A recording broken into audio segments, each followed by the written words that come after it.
Hey guys, welcome to the Modeling Edge. I'm Nick, and this is my second YouTube channel. You might remember me from Eager 262, where I do primarily video games like World of Tanks and Armored Warfare, but I also did gunplay videos and painting, tutorials, scale modeling, and all kinds of stuff on that channel as well. To better align with the things that are on my website, my business for customs, commissions, and just classes, and also my Instagram, I decided to launch this channel just to cover all of the scale modeling stuff separate from the gaming, and just to really give this hobby the full attention that it deserves, and just to share my passion of the hobby with you guys. So thank you so much if you clicked on this video, and thank you so much for coming to this channel. I really appreciate the support. For the first video, I am doing something very special to me personally, but also very special not only in history, but in scale modeling history. That is, of course, Italy's 1/72nd scale B-58A Hustler bomber. Now the Hustler bomber, and I'll give you more facts as the video goes on, it's going to be a full build, full paint video. I might split it up into just several videos, but we'll see how long it takes. Otherwise, everything's going to happen in this video from the box to the finished product. Going to teach you how I did it, show you some tips and tricks on how to get a bare metal finish on an airplane, how to build large scale aircraft, all kinds of stuff.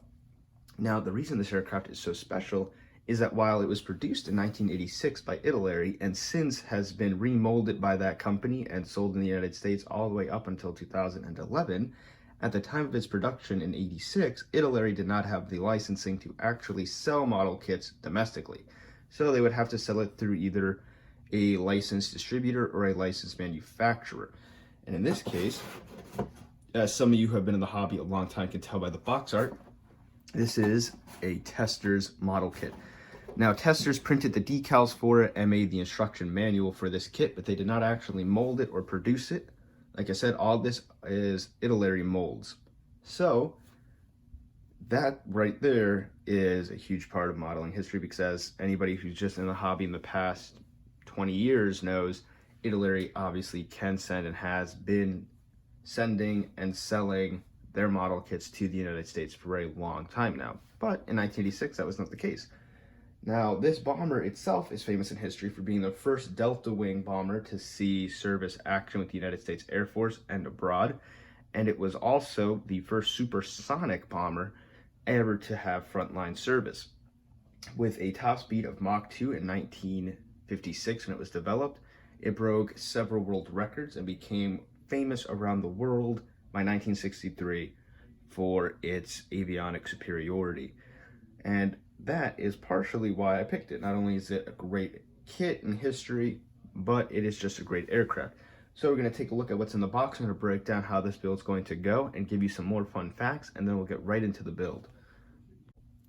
All right, so the box is a bit of a mess because I've been kind of just messing with the kit. As you can see, I mocked it up here just to see what it would look like fully built. It is quite a large aircraft, but there's a lot of goodies inside this box, even though it's almost 35 years old, and that's why this kit is so special to me personally. Now, the nose fell off, but if you look at this, it's typical of Italy molds and the Italy design process. Recessed panel lines on soft plastic. They're a little bit shallow, so I'm going to teach you guys, well, I'm not going to teach you, but I will be showing other modelers, if you haven't done it before, how to scribe panel lines that are already there, not making new ones, just giving yourself some extra detail to work with in the painting process so you don't clog them. But it is quite large. It's, I believe, about a foot long.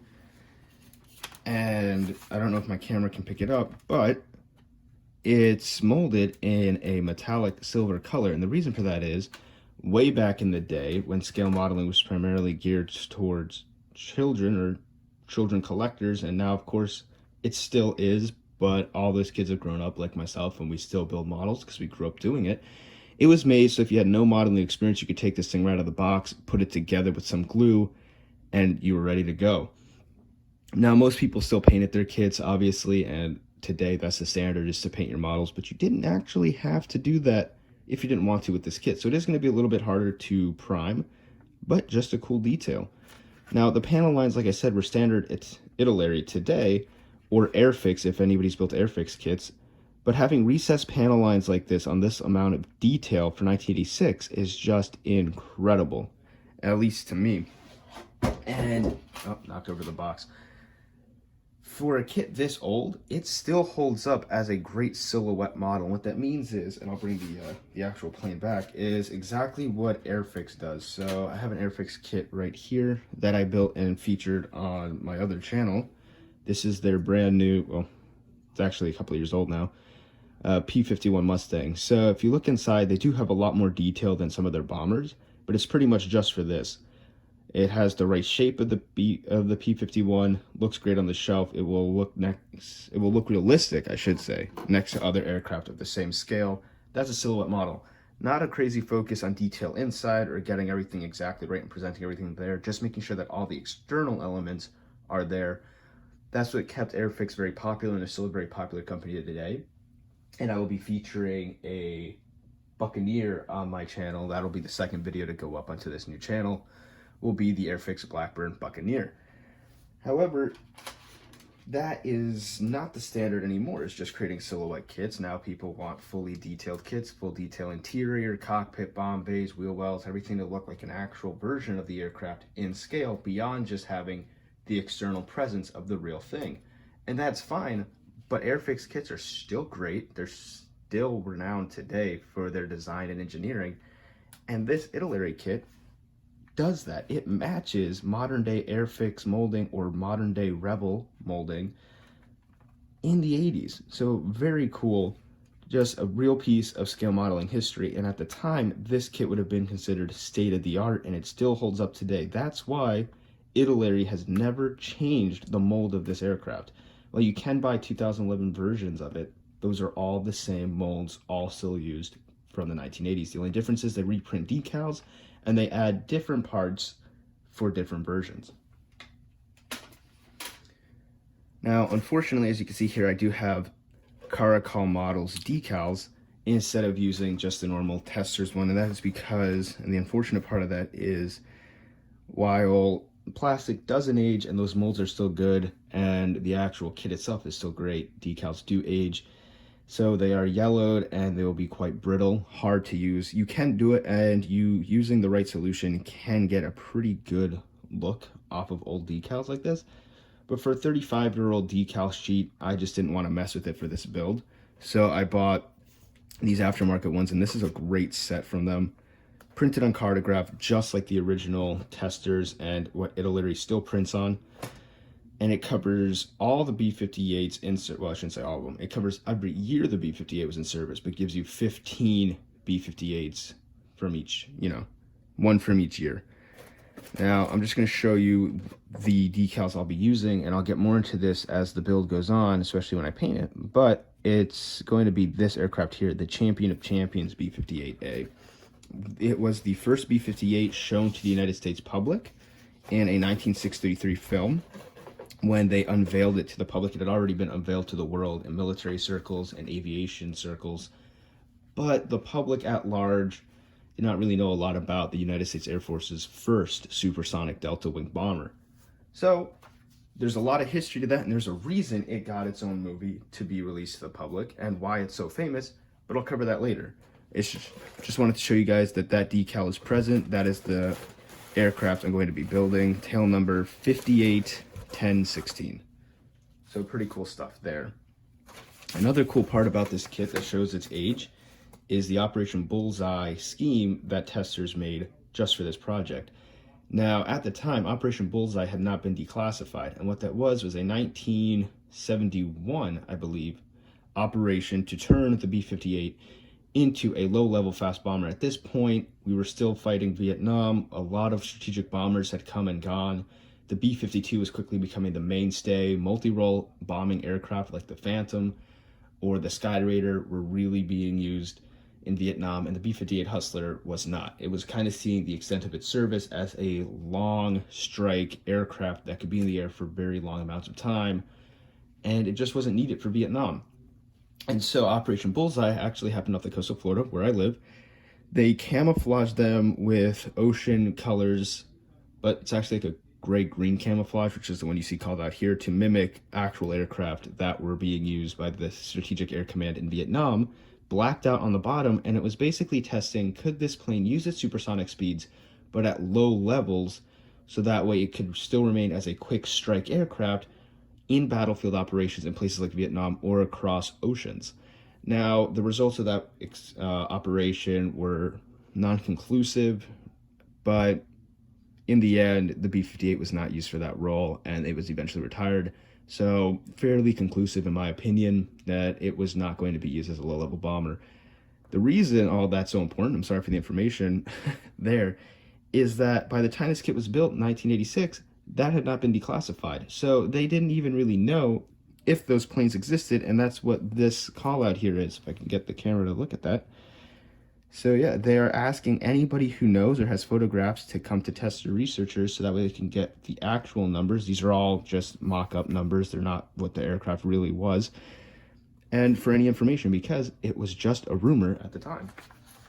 Pretty cool stuff if you like aviation or history, or if you like scale modeling history. I think this kit combines both, and that's kind of what I wanted to bring to the Modeling Edge channel. Just something that's really interesting and unique about the model kits I'm building, and then the tips, tricks, and just overall finished product and reviews of these kits. These are not so easy to find anymore. I was very lucky to get an original 1986 one, but you can still find the Hustler, and I will let you guys know if you should pick one up.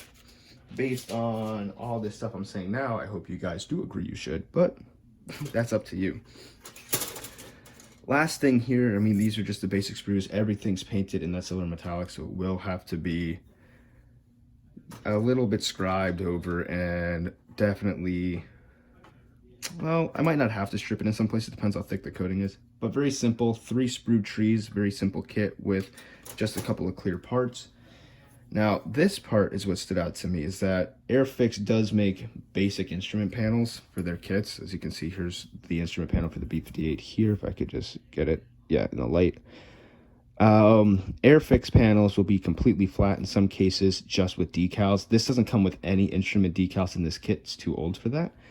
But it is a fully molded and detailed instrument panel, and not just the one for the pilot, but also the one for the weapons officer, and the one for the navigator as well.